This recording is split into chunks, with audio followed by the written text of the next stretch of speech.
جن کو 2 وقت روٹی نہیں ملتی وہ کیا اللہ سے لو لگائیں گے؟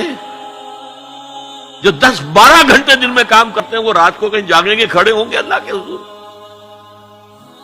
شاہ صاحب کہتے ہیں کہ یہ جو طبقہ پیدا ہوتا ہے غرباء کا، یہ انسانوں کی شکل میں حیوان بن جاتے ہیں، لدو اونٹ، بار برداری کے جانور، کولو کے بیل، وہ انسان نہیں رہتے۔ حدیث میں نے آپ کو سنا دی، کاد الفقر و یکون کفرا۔ تو اس انقلاب کو برپا کرنے کے لیے، اور یہ میں آپ سے عرض کر دوں، تاریخ انسانی کا عظیم ترین انقلاب وہ ہے جو محمد نے برپا کیا صلی اللہ علیہ وسلم، اور یہ میری بات نہیں ہے۔ ڈاکٹر ایم این رائے، ممبر کمیونسٹ انٹرنیشنل، ہندو اور کمیونزم کی سب سے اونچی باڈی کا رکن،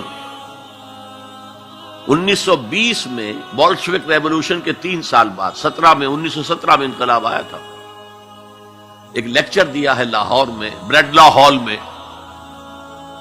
دی ہسٹوریکل رول آف اسلام، اور اس نے کہا عظیم ترین انقلاب وہ تھا تاریخ انسانی کا جو محمد نے برپا کیا، because he was a revolutionary, he knew what a revolution means. کہا عظیم ترین انقلاب وہ ہے جو محمد نے برپا کیا۔ یہ 1920 کی بات ہے، اور میں جب پچھلی مرتبہ آیا تھا 1991 میں تو معلوم ہوا تھا کہ یہ جو بمبئی کہتے تھے، ممبئی اب آپ کہتے ہیں، اس کا کوئی پبلشر اس کتاب کو شائع کرتا ہے، ہسٹوریکل رول آف اسلام۔ اچھا، یہ تو ہوا 20ویں صدی کے شروع سے 20واں سال، اس کے اختتام سے 20 سال پہلے کتاب لکھی گئی دی 100،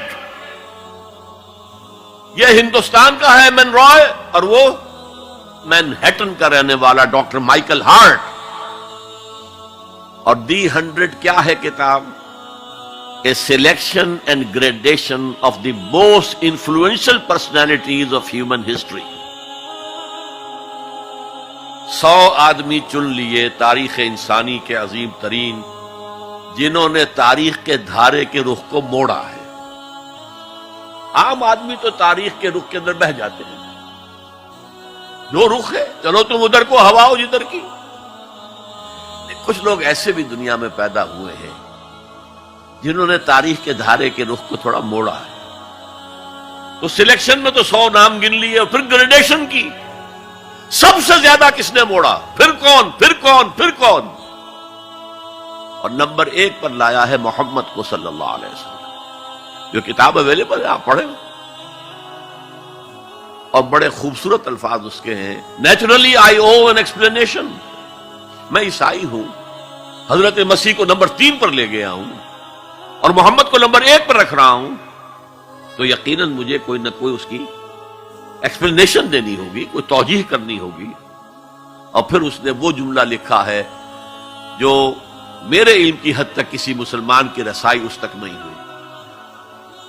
This is because he was the only person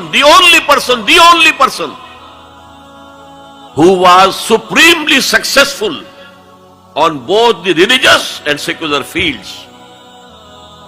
تاریخ انسانی میں ایک ہی آدمی ہے جو ریلیجس اور سیکولر دونوں میدانوں میں بہت اونچا ہے۔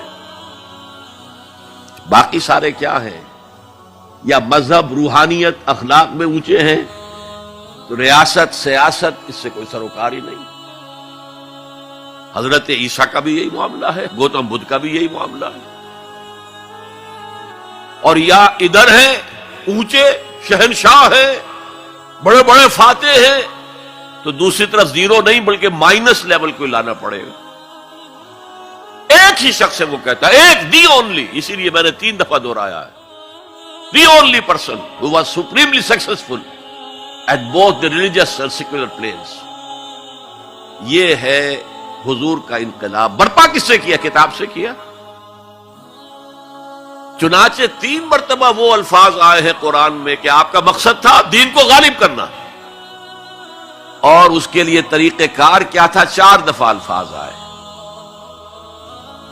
4 الفاظ، 4 اصطلاحات 4 دفعہ آئی۔ حضرت ابراہیم اور حضرت اسماعیل کی دعا جب وہ اذ یرفع ابراہیم القواعد من البیت و اسماعیل، اس میں دعا میں شامل ہے ربنا وبعث فیہم رسولا منہم، اے اللہ یہ جو میں اپنی نسل کی ایک شاخ کو یہاں آباد کر رہا ہوں، ان میں ایک رسول بھیجیو جو ان ہی میں سے ہو، کوئی مغایرت نہ ہو کہ باہر سے آیا ہوا رسول ہے، اس کی زبان اور ہے، ان کی زبان ان ہی میں سے ہو، اور وہ کیا کرے؟ یتلو علیہم آیاتک ویعلمہم الکتاب والحکمت ویزکیہم، تیری آیات پڑھ کر سنائے، کتاب اور حکمت کی تعلیم دے اور تزکیہ کرے ان کا۔ یا رب فاجمعنی بكل الصحب والأحباب واكتب لنا أن ندخل الجنات بالريان۔